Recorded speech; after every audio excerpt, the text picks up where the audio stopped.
సికింద్రాబాద్లోని Surabhi gardens ను seize చేసింది cantonment board. Licence లేకుండా ఫంక్షన్ హాల్ నిర్వహించడంపై అభ్యంతరం వ్యక్తం చేసింది. ఫంక్షన్ హాల్ నిర్వహణతో పాటు యాజమాన్యం సబ్లీజ్ కు ఇస్తోంది. డీజేలు, టపాసుల పేలుళ్లతో సమీప ప్రాంతాల ప్రజలకు ఇబ్బందులు ఎదురవుతున్నాయి. కిచెన్, మరుగుదొడ్ల నిర్వహణ అధ్వానంగా ఉండడంపై కంటోన్మెంట్ ఆగ్రహం వ్యక్తం చేస్తోంది. 3 ఎకరాల్లో విస్తరించిన సురభి గార్డెన్స్ భూమి రక్షణ శాఖకు సంబంధించింది.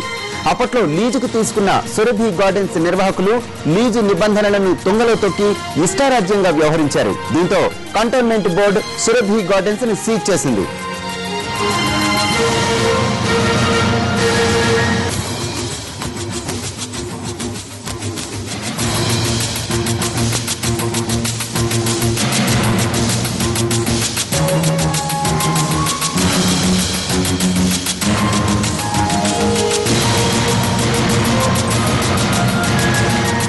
సికింద్రాబాద్లోని సురభి గార్డెన్స్ ను సీజ్ చేసింది కంటోన్మెంట్ బోర్డు. లైసెన్స్ లేకుండా ఫంక్షన్ హాల్ నిర్వహించడంపై అభ్యంతరం వ్యక్తం చేసింది. ఫంక్షన్ హాల్ నిర్వహణతో పాటు యాజమాన్యం సబ్లీజ్ కు ఇస్తోంది.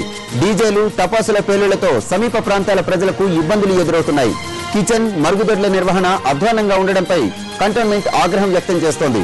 3 ఎకరాల్లో విస్తరించిన సురభి గార్డెన్స్ భూమి రక్షణ శాఖకు సంబంధించింది. అప్పట్లో లీజుకు తీసుకున్న సురభి గార్డెన్స్ నిర్వాహకులు లీజు నిబంధనలను తుంగలో తొక్కి ఇష్టారాజ్యంగా వ్యవహరించారు. దీంతో కంటోన్మెంట్ బోర్డు సురభి గార్డెన్స్ ను సీజ్ చేసింది.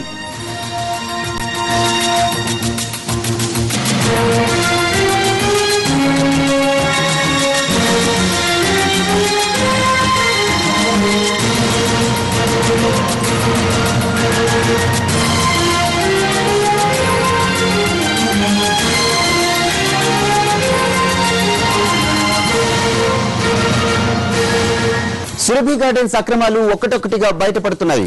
సురభి గార్డెన్ పక్కనే ఉన్న నిర్వాహకుల ఇంట్లో వన్యప్రాణులను అధికారులు గుర్తించారు. అక్రమంగా నెమళ్లను ఉంచినట్టు తెలుస్తోంది.